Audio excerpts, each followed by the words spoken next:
Hello बच्चों, कैसे हैं आप सभी। आशा करते हैं अच्छे होंगे, मस्त होंगे। Welcome to back math study Shedi Yadav. मैं शेदी यादव अपने यूट्यूब चैनल मैथ स्टडी में आपका फिर से स्वागत करता हूं। बच्चों, कहा जाता है कि मेहनत इतनी कर कि उसमें तुझे कभी कोई कमी नज़र ना आए। मेहनत इतनी कर कि उसमें तुझे कभी कोई कमी नज़र ना आए। खुद को इस काबिल बना कि हर शख्स तुझ जैसा बनने की चाह रखे। यानी खुद पे ध्यान दीजिए, खुद को बदलने की कोशिश कीजिए, दुनिया तो बदल ही जाएगी। और दुनिया आपके जैसा बनना चाहे, ऐसा बनने की इच्छा रखिए। चलिए शुरू करते हैं आज का पॉइंट।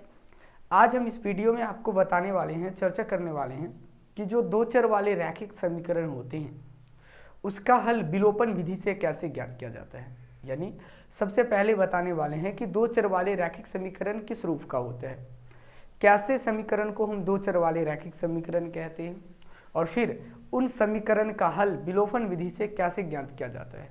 आइए बताना शुरू करते हैं। जो दो चर वाले रैखिक समीकरण होते हैं उसका जो व्यापक रूप होता है वो इस रूप का होता है: a1x plus b1y plus c1 equal to 0, a2x plus b2y plus c2 equal to 0। यानी ये हो गए दो चर वाले रैखिक समीकरण का व्यापक रूप। व्यापक रूप को कभी कभी मानक रूप कहा जाता है। चलिए, अगर कोई आपसे पूछता है कि बताइए दो चर वाले रैखिक समीकरण का व्यापक रूप क्या होता है, तो आपको कहना है a1x plus b1y plus c1 equal to 0, a2x plus b2y plus c2 equal to 0। ये हो गए दो चर वाले रैखिक समीकरण का व्यापक रूप या फिर मानक रूप। अब यहाँ पे कभी कभी इस प्रकार के जो सवाल आपके सामने होगा, 3x plus 2y plus 7 equal to 0 और 5x plus 9y plus 2 equal to 0, इस प्रकार के समीकरण को ही दो चर वाले रैखिक समीकरण कहते हैं। यहाँ पे सवाल कभी कभी ऐसे पूछा जाता है कि a1 बट्टा a2 का मान बताइए, b1 बट्टा b2 का मान बताइए, c1 बट्टा c2 का मान बताइए, जो कि बहुत ही आसान है, बहुत ही आसान है। अब बच्चों आसान क्यों है? क्योंकि ये जो x के साथ, पहले समीकरण में x के साथ जो अंक ये गुना हुआ है ये हो गया a1, और y के साथ जो गुना हुआ है वो हो गया आपको b1, और जो अचर पद है ये हो गया c1। दूसरे समीकरण में x के साथ जो अंक गुना हुआ ये हो गया a2, y के साथ जो अंक गुना हुआ वो हो गया b2, और जो ये है यहाँ पे 2, ये हो गया c2 का मान। तो a1 यानी 3, b1 a2 का बात करें तो 5, यानी 3 बट्टा 5 हो गया a1 बट्टा a2, b1 बट्टा b2 2 बट्टा 9, और c1 बट्टा c2 7 बट्टा 2। यहाँ से आपको समझ में आ गई कि a1 a2 b1 b2 और c1 c2 का यदि मान पूछे तो यहाँ से आपको आसानी से बता देना है। कैसे बताइएगा? ये बातें समझ में आ गई होगी कि a1 क्या है, b1 क्या है, c1 क्या है, c2 क्या है, a2 क्या है, b2 क्या है, समझ में आ गई होगी बातें। चलिए, ये वाला जाहिर से अच्छा से हम चर्चा करेंगे जब हम मान को संगत असंगत पहचानना सिखाएंगे, तब कि a1 a2 b1 b2 c1 c2 का फायदा कहाँ है। अब चर्चा करते हैं कि जो दो चर वाले रैखिक समीकरण होते हैं उसका हल विलोपन विधि से कैसे ज्ञात किया जाता है। बहुत ही शानदार और ज़बरदस्त सा टॉपिक है बच्चों, और ये क्वेश्चन कहीं ना कहीं बोर्ड हर बार पूछता है, हर बार। आप सिलेबस उल्टा के देख लीजिएगा कि हर बार आपको ये क्वेश्चन पूछा गया है कि दिए गए समीकरण का हल विलोपन विधि से ज्ञात कीजिए। चलिए शुरू करते हैं आज का पॉइंट।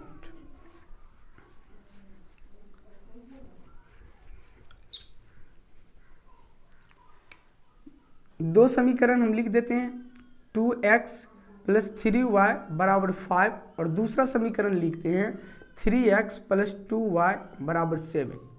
यहाँ लिखते हैं सॉल्व। ये समीकरण हो गया पहला और ये हो गए दूसरा। अब विलोपन विधि में हम करते क्या है, सबसे पहले ये सीख लीजिए, समझ लीजिए बात को। तो विलोपन विधि से जो हम दो चर वाले रैखिक समीकरण युग्म को हल करते हैं, इसमें सबसे पहले एक चर को विलुप्त करते हैं। क्या सीखेगा? एक चर को विलुप्त करना सीखना है। एक चर को विलुप्त करना है, विलुप्त मतलब गायब करना है। अब गायब करने का तरीका है, ये नहीं कि अब मान लीजिए यहाँ 2x है या 3x है, अपना मन से हमने गायब कर दिया। इसके नियम के तहत हम इन चर को गायब करेंगे। गायब करने से भी पहले डिसाइड करना है। यहाँ पे दो चर है, एक x है और एक y है, तो हम किसको गायब करेंगे? तो हमने डिसाइड कर लिया है कि हमें यहाँ पे x को गायब करना है। अब डिसाइड तो कर लिया कि यहाँ पे x को गायब करना है, हमने डिसाइड कर लिया कि क्या गायब करना है यहाँ पे x को। अब डिसाइड करने से सीधा x गायब हो नहीं जाएगी। अब करेंगे क्या? तो इसके रूल को फॉलो करेंगे। इसका रूल है कि इसका नियम क्या है कि यहाँ पे जितना मान है इस समीकरण में भी ये दोनों मान समान हो जाना चाहिए। समझ में आई बात है? कि यहाँ अगर 2x है तो इसको भी 2x बनाओ, या फिर यहाँ 3x है तो इसको 3x बनाओ। समझ में आ रही है बात? और तब दूसरा चीज हम देखेंगे कि दोनों जो समीकरण में जिस चर को हम उड़ा रहे हैं, उन दोनों समीकरण में दोनों चर का जो चिन्ह है वो क्या है। यदि दोनों चर का चिन्ह समान हो तो क्या करना है? घटाना है। यदि दोनों समीकरणों में चिन्ह समान हो तो घटाना है। याद रखिएगा बात को, अच्छी तरह से समझा रहे हैं हम आपको कि यदि यहाँ प्लस यहाँ भी प्लस, तो समीकरण पहले वाले में से दूसरे वाले को सीधा घटा देंगे। और जब भी समीकरण को घटाएंगे तो क्या होगी कि पहले वाले समीकरण वाले में से दूसरे वाले समीकरण को यदि घटा रहे हैं तो दूसरे वाले का चिन्ह पूरा बदल जाएगा।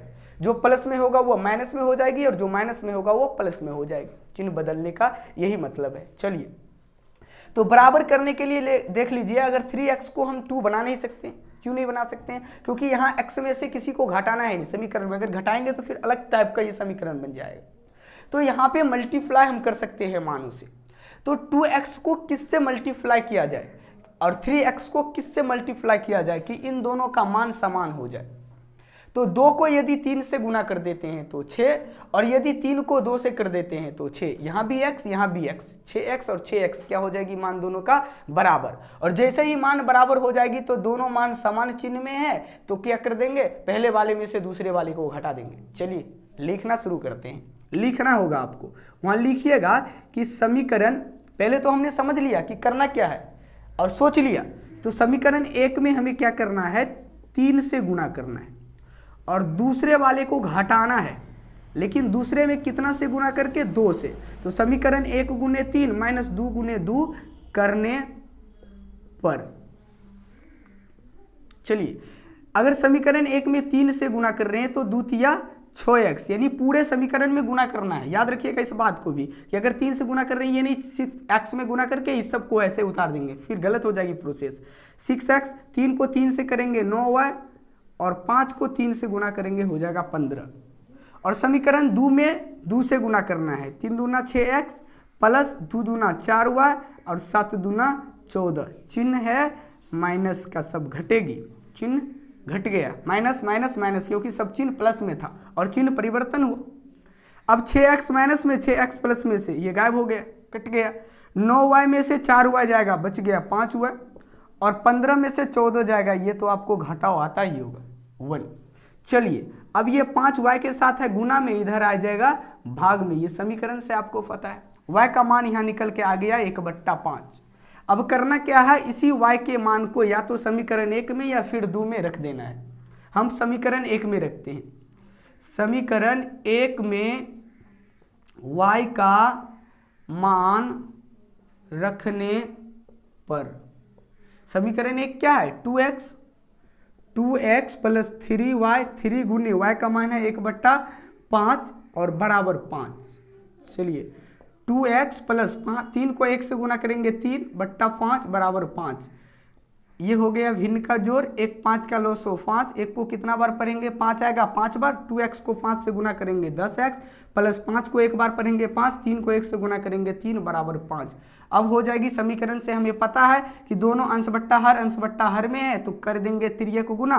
तो इस पूरे को 1 से गुना करेंगे 10x प्लस 3 और 5 को 5 से करेंगे हो जाएगा 25, या 10x बराबर 3 प्लस में है, इधर जाएगी माइनस में, 25 में से 3 गया, बच गया 22, या x के साथ 10 किस रूप में है बच्चों, गुना में, तो ये जाएगी इधर किस में, भाग में, हो जाएगा 22/10। 5 दूना 10, 11 दूना 22, यानी x का मान यहाँ आ गया 11/5। तो एक चर x का मान आ गया 11/5 और दूसरे चर y का मान आ गया 1/5। और हम दो चर वाले रैखिक समीकरण में करते क्या है, तो दो चर का मान निकालते हैं, चाहे वो दो चर जो भी हो। यहाँ पे चर था xy, तो हमने xy का मान निकाल दिया। यही हुआ दो चर वाले रैखिक समीकरण का विलोपन विधि से हल। अंत में लिख देंगे हम, अतः x बराबर 11/5 एवं y बराबर 1/5 है आंसर। तो कैसी लगी आपको हमारी ये वीडियो, दो चर वाले रैखिक समीकरण युग्म का विलोपन विधि से हल कैसे ज्ञात किया जाता है। यदि वीडियो पसंद आई हो तो वीडियो को लाइक कीजिए। यदि अभी तक हमारे चैनल को सब्सक्राइब नहीं किए तो प्लीज़ चैनल को सब्सक्राइब कर लीजिए, ताकि इस तरह के अनेक वीडियो आपके पास पहुँचे बिल्कुल मुफ्त। मिलते हैं इस तरह के और अगले वीडियो में। आज के लिए बस इतना ही। Thank you very much, all the best.